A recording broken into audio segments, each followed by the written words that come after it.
বাংলাদেশ আমাদের সকলের দীর্ঘদিনের বঞ্চনা এবং নিষ্পেষণের পর, ফ্যাসিবাদী শাসনের পর বাংলাদেশ মুক্ত হয়েছে।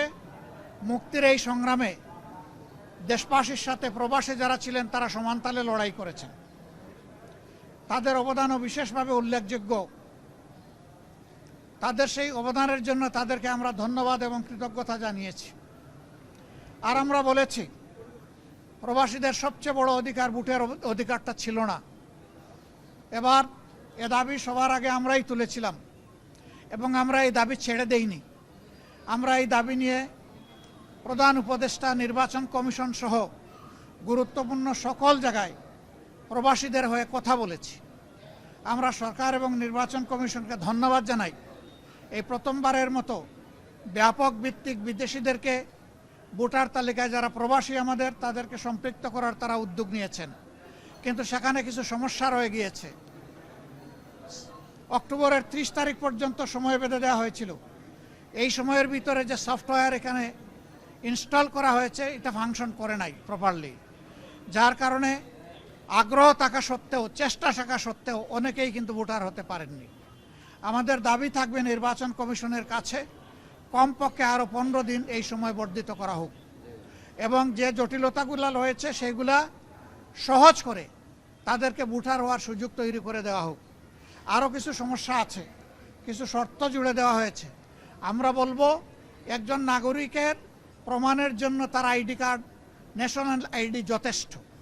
তার পাশাপাশি যদি তার একটা পাসপোর্ট থাকে, ভ্যালিড পাসপোর্ট, তাহলে আর কিছুরই প্রয়োজন হয় না।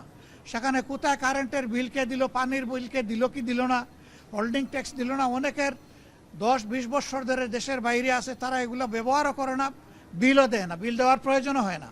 সেগুলো শর্ত জুড়ে দেওয়া হয়েছে। আমরা এগুলাকে সহজ করার জন্য আহ্বান জানাবো। এর পাশাপাশি আরেকটা মেসেজ আমরা তাদেরকে দিয়েছি, তাদের দায়িত্ব শুধু দেশকে দেওয়া নয়, দেশের দায়িত্ব তাদেরকে সম্মান দেওয়া এবং মিলেমিশে দেশে প্রবাসে নিবাসে যারা আছেন, আমরা সবাই মিলে সবগুলো হাত একত্রিত করে সবগুলা মেধাকে এক কেন্দ্রে এনে আমরা আমাদের দেশকে নিয়ে ইনশাআল্লাহ আগামীতে সামনে আগাতে চাই। যেখানে গিয়েছি জনগণের স্বার্থকে, দেশের স্বার্থকে সামনে রেখেই কথা বলার চেষ্টা করেছি এবং যেখানে গিয়েছি একটা কথা বলার চেষ্টা করেছি যে দুনিয়ার সকলের সাথেই আমরা সম্মানজনক সম্পর্ক চাই। এই সম্পর্কটা হবে মিউচুয়াল রেসপেক্ট এবং ইকুইটির ভিত্তিতে। আলহামদুলিল্লাহ, আমরা যত জায়গায় গিয়েছি তাদের অ্যাপ্রিসিয়েশন আমরা পেয়েছি। তারাও মন খুলে আমাদের সাথে কথা বলেছেন, আমরাও মন খুলে আমাদের সবগুলা বিষয় তাদের সাথে শেয়ার করেছি।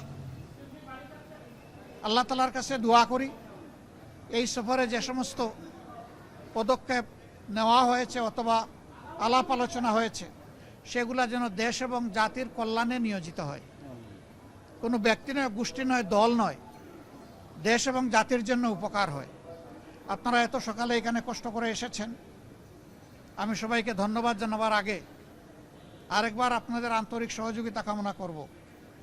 আসলে আপনারা জাতির, ব্যক্তিগতভাবে জাতির বিবেক, আর আপনাদের হাউসগুলো দর্পণ। আমরা সমাজের এই দর্পণ এবং জাতির বিবেকের কাছে দেশ গড়ার অভিযাত্রায় জামাতে ইসলামী যে সমস্ত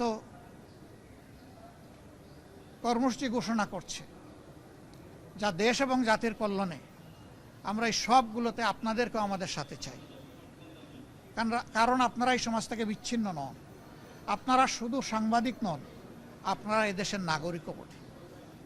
অতএব আমরা যে নাগরিক অধিকারটা নিশ্চিত করে একটা মানবিক বাংলাদেশ গড়তে চাই, বৈষম্যহীন বাংলাদেশ গড়তে চাই, এই ক্ষেত্রে আপনাদের ভূমিকা হবে অগ্রগণ্য, সেটা আমরা প্রত্যাশা রাখি। কারণ সাংবাদিকরা যখন জাতির কল্যাণের সিদ্ধান্ত নেন, জাতি তখন কল্যাণের পথ খুঁজে পায়। আল্লাহ রাব্বুল আলামিন আপনাদেরকে জাতির কল্যাণে কবুল করুন। সবাইকে আরেকবার ধন্যবাদ। আসসালামু আলাইকুম ওয়া রাহমাতুল্লাহ।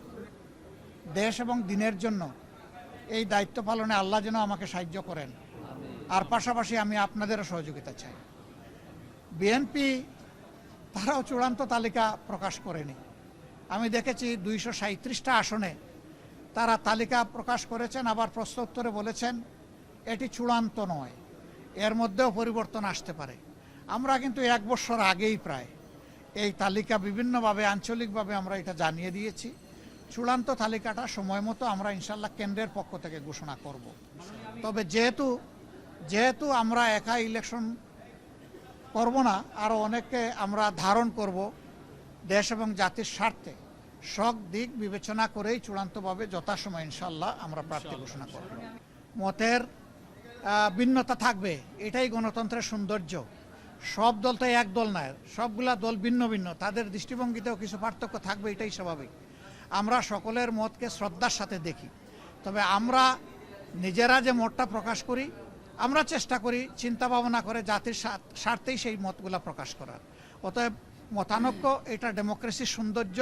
এটার জন্য এখানে বিরোধ লেগে গেছে অথবা অনেককে একেবারে দেশ অস্থির হয়ে গেছে, আমরা এটুকু চিন্তা করতে রাজি নই। না, ওনারা বেঁধে দেয়নি, আমি এটাও শুনেছি ভালো করে। ওনারা অনুরোধ করেছে যে এক সপ্তাহ সময়ের ভিতরে রাজনৈতিক দলগুলো বসে যদি একটা কনসেনসাসে পৌঁছতে পারে সরকারের জন্য এটা ভালো। এবং আমরাই সবার আগে আমাদের পক্ষ থেকে আমাদের নায়েবে আমির আহ্বান জানিয়েছেন যে আসুন আমরা খোলামেলা আলোচনা করে আমরা এই সমাধানে পৌঁছি দেশ এবং জাতির স্বার্থে। আমরা আশা করি অন্যরা আমাদের এই আহ্বানকে সাড়া দেবেন ইনশাল্লাহ।